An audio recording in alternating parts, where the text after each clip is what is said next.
Welcome, friends. This is Nirvana. It's been a little while. However, this time has not been in vain.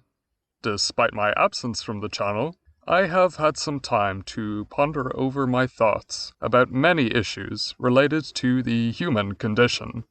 These, by and large, relate to sex, attraction, and survival, especially in relation to males, of course. So, sex? For those of you unaware, sex can be defined quite simply as the form or type of an individual of a particular species, often denoted by differences in reproductive capabilities and organs. The Homo sapien has two sexes, male and female. This is fairly straightforward. Gender is a whole different ballgame, but we'll get to that later. Of course, sex is the reason why we're here right now, and in particular, why I am making this video, and you are listening to it. You observe males as being devalued and considered disposable. Meanwhile, you see females as being protected and provided for, awarded specific perks and privileges because of sex. Some would say that these perks are based upon gender, not sex, but I don't believe this to be the case. At least, not when the rubber meets the road. If human beings only had one gender, and reproduced asexually, there would be little male devaluation or misandry. No bias in family courts, law enforcement, public opinion, at least not based solely upon sex. However, I digress. Sex is how we define value in the human species. The female sex is, by their nature, attractive, angelic, and altruistic, has gestational capabilities, and is 100% not disposable. In case of fire, break glass and throw a male its way. The male sex, on the other hand, are rough and tumble, generally physically unremarkable, and the whipping boys of the human animal, considered wholly disposable and easily usurped as a utility to protect and provide for females and general society with little backlash. If in doubt about this theory, simply observe what happens in any emergency situation or period of conflict. I'm sure many of you remember Boko Haram, in particular when the group abducted nearing 300 girls from their schools to be used for nefarious purposes in 2014. This incident was seen as an international emergency, and rightfully so. Though I do wish that perhaps they had also acted in a similar way to the 10,000 plus boys that had also been kidnapped in those same few years, to be turned into child soldiers and martyrs. Additionally, I can bring up two very well-documented examples in recent memory: the Taliban invasion of Afghanistan and the Russian invasion of Ukraine. Please explain to me, what happens to the women and men in these horrific circumstances? In short, females, as well as children, flee and are ferried out of the country, and the males are put on the front line to fight back against their attackers, considered completely disposable. During the ongoing Russo-Ukrainian War, martial law took effect, preventing all able-bodied males from the age of 18 to 60 from leaving the country, instead forcing them to fight and die, whilst females and children fled. This was something that I did not really hear about for some time, and I almost didn't believe it at first. Though really, why should I be surprised?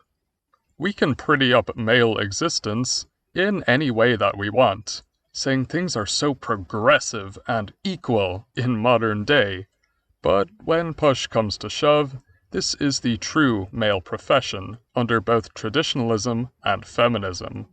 discardation of male life to enrich female life and the lives of children. Male life has always been seen as disposable, and it always will be under these doctrines. This is the reality of existence for all males currently living on planet Earth, perhaps with the exception of the social elite, treated as disposable by all, and especially over the last 2 decades, damaged goods and toxic abusers by the rating paradigm of feminism. Toxicity is indeed something that males have to deal with daily. However, it is far less exuded from them, as much as it is shoved onto them by other parties.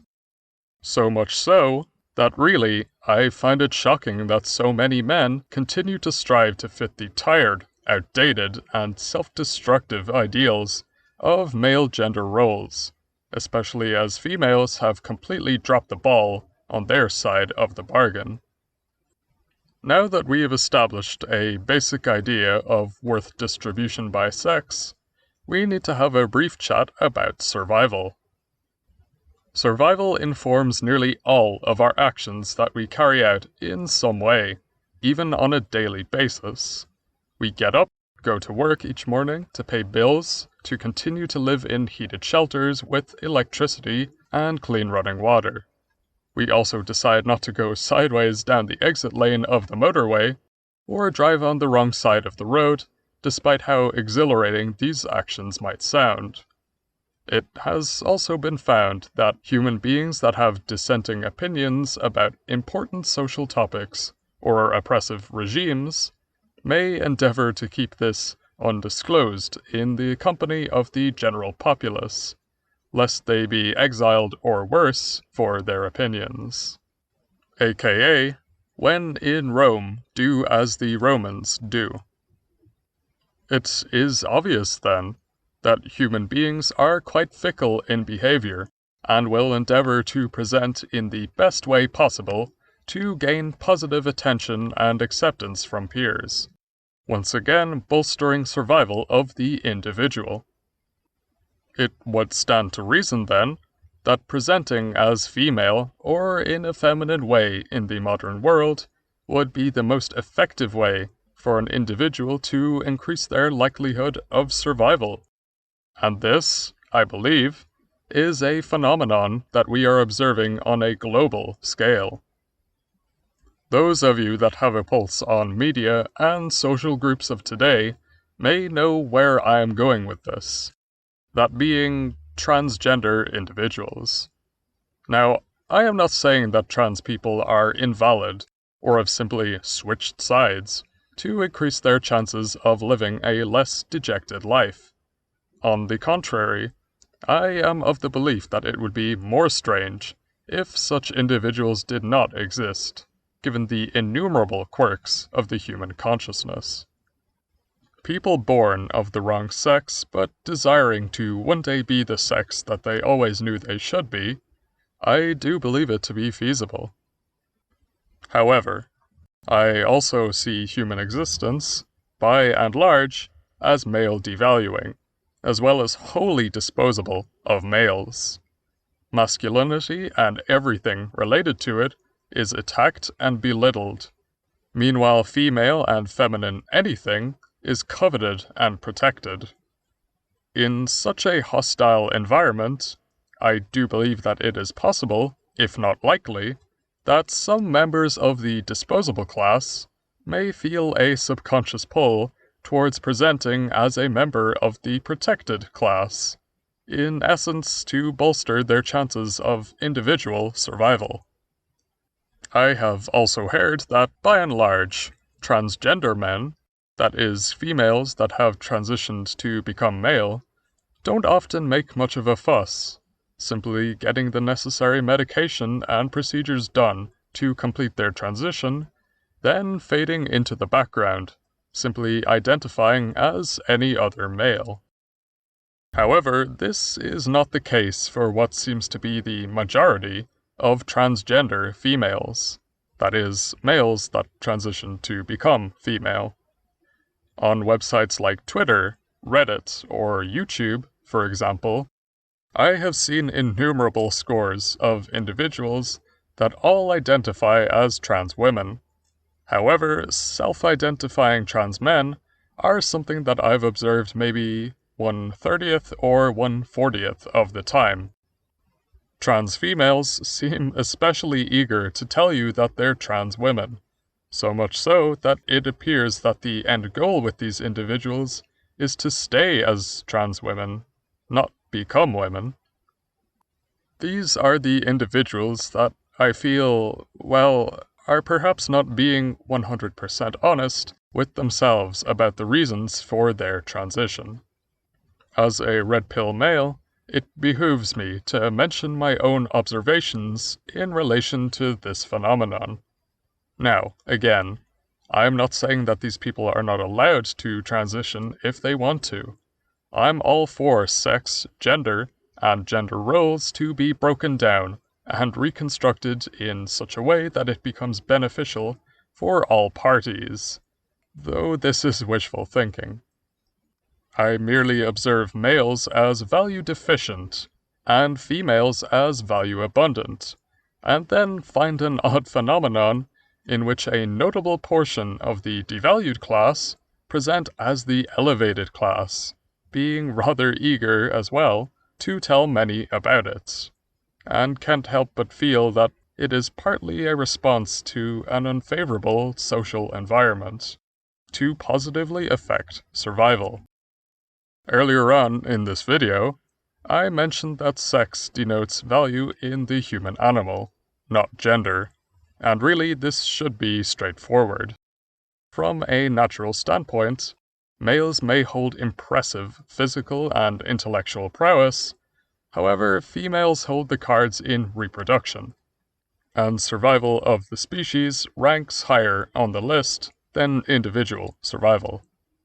In a harsh physical environment, sex will beat gender in a battle of wits time and time again. This is the reason why, for example, the US draft does not recognize trans women as being female. Unfortunately for you, you were born with a penis, and as such, in a time of war or conflict, we need as many disposables as we can forcibly gather, regardless of how they identify. If you are born male, you are born value deficient, in comparison to your uterine-bearing counterparts, and you will be seen as such until the day of your untimely demise. This is male existence. The final topic that I would like to discuss pertains to attraction, and how I feel attraction has shifted, chiefly in the past decade or so. Males are, as we know, indoctrinated with incompleteness propaganda from family, peers, and media from a very young age. Many to the point that they feel in a perpetual state of lack if they are not able to garner female attention or even presence. These males worship females and femininity, with seemingly their one true desire in life being to get with a female. These males have eaten up all of the BS about males and masculinity as being unsightly, unattractive, and perhaps even repulsive, having viewed content when young and impressionable about the visiting plumber's disgusting crack popping out from above his loose pants to the horror of every individual in the room. Male sexuality is seen as irrelevant in contemporary media, unless of course we can manage to use it as a cheap joke. This male devaluing content is, of course, harmless fun for all of the family. Females and femininity, on the other hand, is commanded as the highest representation of beauty that a human being can achieve. I find it to be no surprise, then, that in more recent years, I've seen a major increase in the amount of males that present in a more feminine way, often referred to as femboys, among other names. compounded also by males that choose female characters to represent their avatars, either in chat rooms online or virtual reality spaces. Now, I'm no fool. Society is becoming a more accepting place for individuals of all stripes. So, naturally, more of these individuals would start to appear in the public eye. However, I have noticed a significant increase in not only the presence but attention awarded to these feminine-presenting men in recent years. Despite what people say about males as only caring about sex, I believe it goes a lot deeper than that. I find this particularly telling, as I see formerly straight males that would never entertain for a moment the idea of sexual congress with another man of their size, seemingly lusting over feminine males with their lingerie and soft skin. With these consistent actions, I realize what the bottom line is to these males. Femininity is beauty and salvation, while masculinity is repulsive depravity. Show these males an image of a muscular, hairy guy, and they will recoil in disgust. Yet swap this image out with a smooth-skinned, petite, submissive male, and they will be more than happy to indulge. What they desire is not the male themselves, but rather the artificially constructed promise of femininity as being caring and altruistic. Salvation from destitute male existence. And if they cannot find this in females, they will look for it in males instead. Could it be that in a modern environment of extreme toxicity and inequity towards males in male-female relationships, average males cut their losses and begin to desire individuals that fit the bill for simply being feminine, regardless of their birth sex? That certainly seems to be what I am observing more and more often in the world today. Now, there will always be certain flaws and exceptions to my logic, as I am tarring many people with the same brush. But I can't help but feel that these claims are accurate, by and large. Regardless, I believe that sums up about everything I have to say. Until next time, brothers, keep safe.